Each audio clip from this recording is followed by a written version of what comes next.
but he's so patient. The Holy Spirit is so patient enough to teach us and understand the pace that we are in. Remember, we know about Prophet Elijah. After he performed a miracle, after he slaughtered all the prophets of Baal, he ran away. He went away, and then Jezebel sent him a message saying, by this time tomorrow I will do what you do to my prophets, meaning I will kill you. So Jezebel took another journey, and ran away, meaning he had passed a certain level by killing the prophets of Baal. So killing the prophets of Baal, it was not the final stage, but it was just one of the grades, one of the stages that he had to pass. So he passed that stage and killed the prophet of Baal. So the second stage after that, it was to deal with Jezebel. It was to deal with the roots of the prophets of Baal, which is Jezebel. So what happened is he ran away, he embarked in a journey. But in his journey, he took a direction of running away instead of taking the direction of facing Jezebel. And we know that he reached the point where he desired to die. And when he desired to die, the angel of the Lord came to him and gave him food and said, eat and drink, for the journey is still too long. Eat and drink, for the journey is too long. So let me get into the dimensions or the levels or the grades or stages of Christianity that you should be aware of. Where you are right now, you should know which stage are you in and desire more to win, desire to conquer that stage. And when you conquer that stage, I'm telling you, there will be another stage that you will see yourself in. So remember when Jesus was dealing with his disciples, he understood the stage where they were in. He understood the stage. That's why even when he teaches them a prayer, there are prayers that they are prayed by those who are in this stage, but not those who are on other stage. So even how you pray, it is a prayer according to your stage, according to the level or dimension where you are. So when he teach them prayer, when he went to the mountain to pray, he said to them, pray that you do not fall into temptation. Pray that you do not get into temptation. Meaning that then the level, the dimension where they were not solid enough to face temptations. There were still babies that needed to be protected, that they do not fall into temptations. But it should not end there. It should not end there. Christianity should not be a level where you always pray that God protect me from this, God protect me from this. No. You need to graduate from that level. You need to graduate from that point. It cannot end by you always praying, Lord, I do not want this. So there, Jesus told them to pray so that they do not fall into temptation. It was their level. He was speaking according to their dimension, to their level of growth or maturity. But it should not end there. So in their hearts, in their spirit, they needed to desire to grow. They needed to desire to mature. And when you desire to mature, you will even act. It won't be what you speak and say, no, I desire to grow, and you relax. A desire to grow, it will be seen by taking action towards the process of growing. So why am I saying this? Why am I teaching this? It's because of many Christians, they are comfortable at the level or at the stage where they are, and they think Christianity ends there. Christianity, it does not end where you are. You need to grow. It does not matter whether you can prophesy. It does not matter whether you can raise the dead, but you need to grow from that dimension. That dimension, it is not an ultimate. You need to grow from that dimension. So that is why he said to them, pray that you do not fall into temptations. Pray that you do not fall into temptations. It does not matter how long they have been with Christ. It is not the matter of duration. It is not the matter of the time you spend with Christ or the time you spend with the men of God. It is not that. You can still be very close to the men of God, but you find yourself lacking in the spiritual growth. That is why the very same people who were very so close with Jesus, when they saw others from outside, when they saw others healing the sick outside, they forbidden them to do that because they were lacking in the matters of spiritual growth. They were not matured enough to understand that it is not only about being very close to Jesus, but in the physical. So growth was lacking in them. Growth was lacking in them. But let's read because we can go on without reading, but let's read from the book of James chapter 1. James chapter 1. From verse 2 it says, dear brothers and sisters, whenever troubles comes your way, let it be an opportunity for joy. Remember Jesus when he was speaking to the disciples, he says, pray that you do not fall into temptation. But here James says in James 1 verse 2, whenever an opportunity comes for you, the opportunity for troubles, count it all joy. Verse 3 it says, for when your faith is tested, but there Jesus, he told them to pray that they should not be tested because they were not ready for the test. They were not matured enough for the test. So you should not be seen praying. You should not be found praying in avoiding the test. So you can pray a prayer of avoiding test, but you must know that you are lacking in the matters of growth. So here he's speaking with people who must grow. He says, for when faith is tested, so meaning testing, it is very important in the Christian life. Testing is very important. That is why from verse 2 it says, whenever troubles comes your way, let it be an opportunity for you to joy. Count it all joy. Whenever troubles comes your way, count it all joy. Whenever you are facing these things, count it all joy. Hey, Peter and John, whenever they persecute you, count it all joy. But before then, he would not say that. That's why he said, pray that you do not fall into temptations.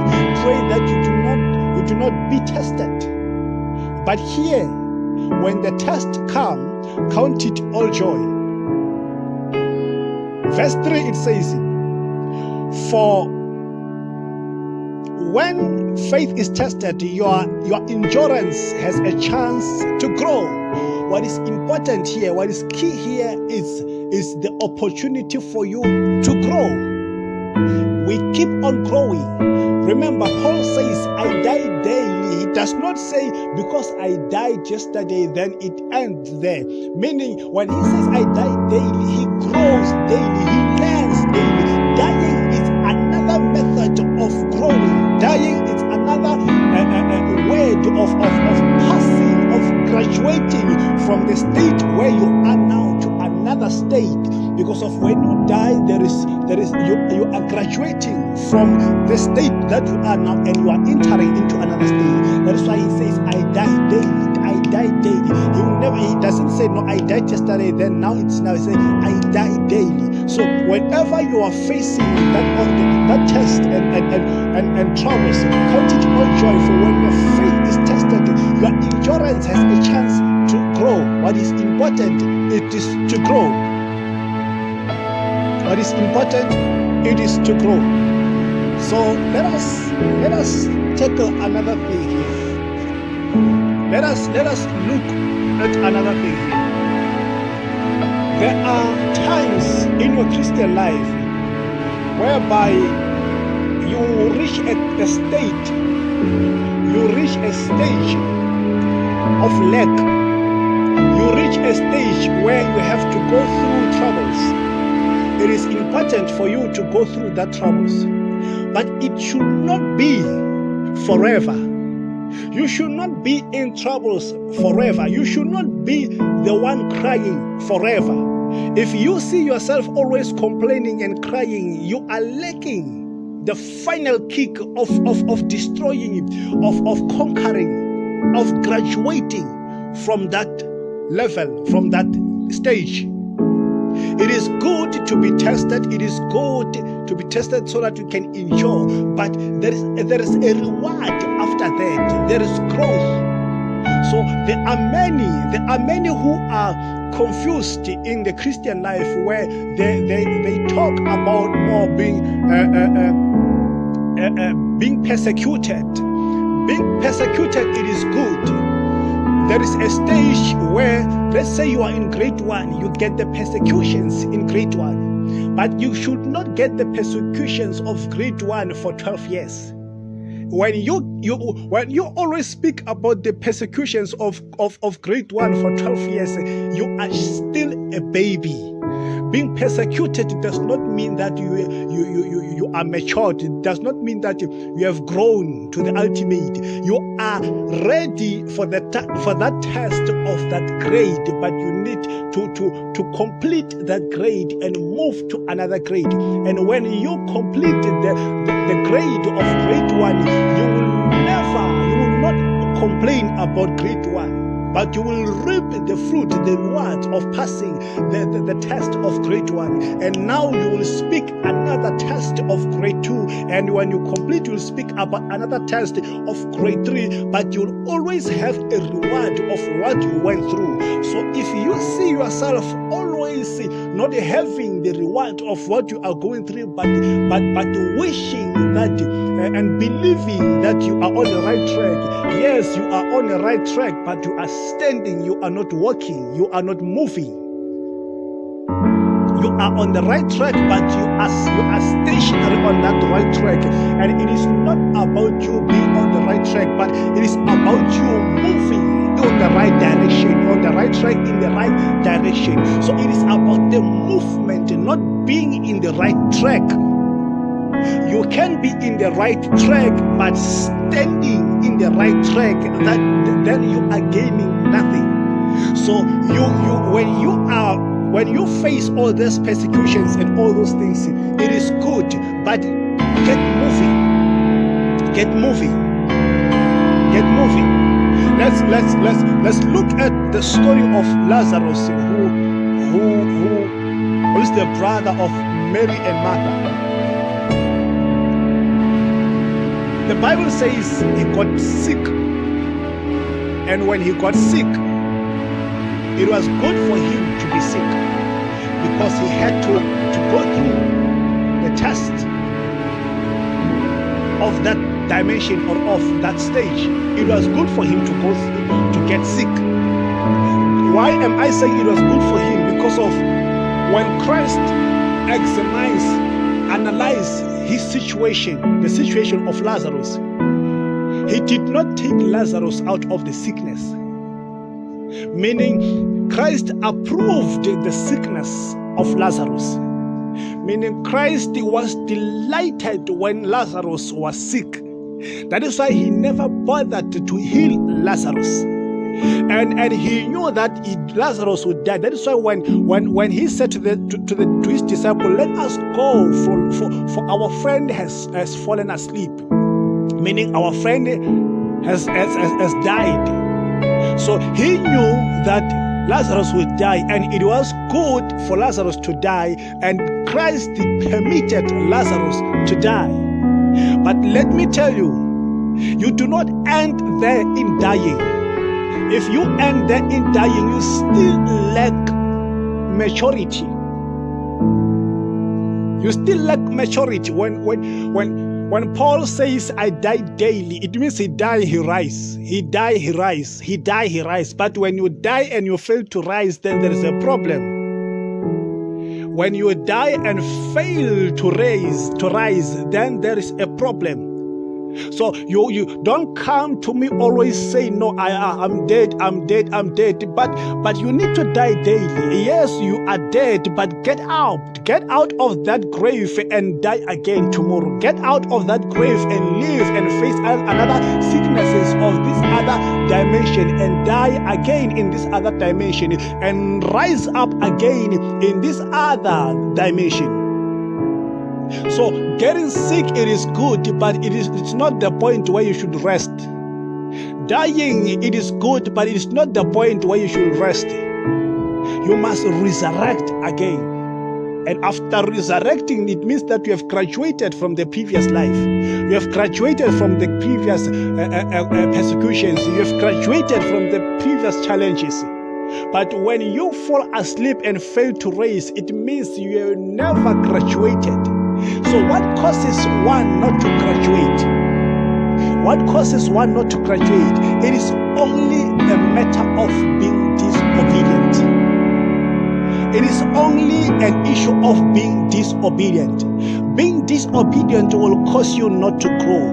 Being disobedient will cause you. Remember, Lazarus was obedient to the voice of God when he says, get sick. He was obedient. Lazarus became obedient when it was time for him to die. He became obedient. And Lazarus was obedient to Christ when he called him out of the grave. So some when they have been called out of the grave, then they choose to remain in the grave. Then it is the matter of disobedience. That is why I was talking with my brother here. You know what? We need to teach this in the right way, because some people think being poor, it is a sign of holiness. Whilst with others, being poor is only a sign of being disobedient. Because of when he calls you out of the grave, when you do not come out of the grave, you are being disobedient to his voice. When he says, now it is time, you have been without food for a long, it is good, I permitted that, but now come out of that lack of food. Then you do not want to come out because you think you are portraying holiness. You are just being disobedient. So remember, when Christ said to Lazarus in the grave, hey Lazarus, come out. If Lazarus chose not to come out but to remain there, then Lazarus would be sinning against God because of being disobedient.